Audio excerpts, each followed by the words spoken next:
সন্ধ্যা হওয়ার আগেই আমরা হোটেলে পৌঁছে গেলাম। হোটেলটা সত্যিই খুবই সুন্দর, খুবই পরিষ্কার পরিচ্ছন্ন। দীঘা পুরীর মতো নয়, ছোট ছোট খোপ, দেখতে খুবই সুন্দর।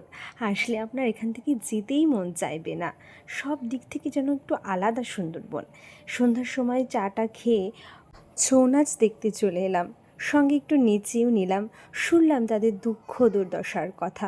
সত্যি ওদের থেকে আমরা অনেক ভালো আছি, তবু যেন আমাদের আফসোস যায় না। ওদের কিন্তু কোনো আফসোস নেই ওদের জীবন নিয়ে, ওরা খুবই ভালো আছে। তো ওদের কথাবার্তা আর ব্যবহার দেখে সত্যিই মুগ্ধ হয়েছি।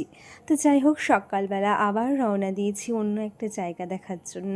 আর সেখানে গিয়ে দেখলাম কচ্ছপ, শুয়ে থাকা এক কুমির যেন আমাদের দিকে তাকিয়ে বলছে আর কত পর্যটক আসবে আমাকে দেখতে, কিন্তু আমাকে আর ছাড়বে না এরা কোনো নদীতে। আর এই জঙ্গলটার মধ্যে উঁচু একটা জায়গা করে রেখেছে, সেখান থেকে দেখা যাচ্ছে সুন্দরবনের শুধু জঙ্গল আর জঙ্গল, কোনো বাড়ি ঘর আর নেই। আমাদের একটা গাইড দিয়েছিল, সে বলছিল সুন্দরবনের করুণ কাহিনী, আর জানাচ্ছিল এখানে বিভিন্ন রকমের গাছ আছে, এটা কোন গাছ ওটা কোন গাছ, কত মানুষ মাছ ধরতে গিয়ে মারা গেছে, কত মানুষ মধু সংগ্রহ করতে গিয়ে মারা গেছে। বিভিন্ন কাহিনী তার মুখ থেকে শুনছিলাম। কত গর্ভবতী মা হসপিটালে যেতে না যেতেই মারা গেছে। এখন হয়তো দিনটা একটু উন্নত হয়েছে, তাই আশা দিদিরা আগে থাকতেই তাদের নিয়ে যায়। কী করেই বা যাবে বলুন, শুধু তো জল, রাস্তা তো নেই।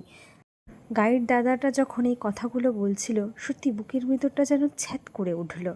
আর এদিকে আমরা এত সুযোগ সুবিধা থাকা সত্ত্বেও নিজের কপাল চাপড়াই, ভাবি কতই না কষ্টে আছি। জানেন তো, বাইরে না বেরোলে মানুষের কষ্ট আপনি বুঝতে পারবেন না।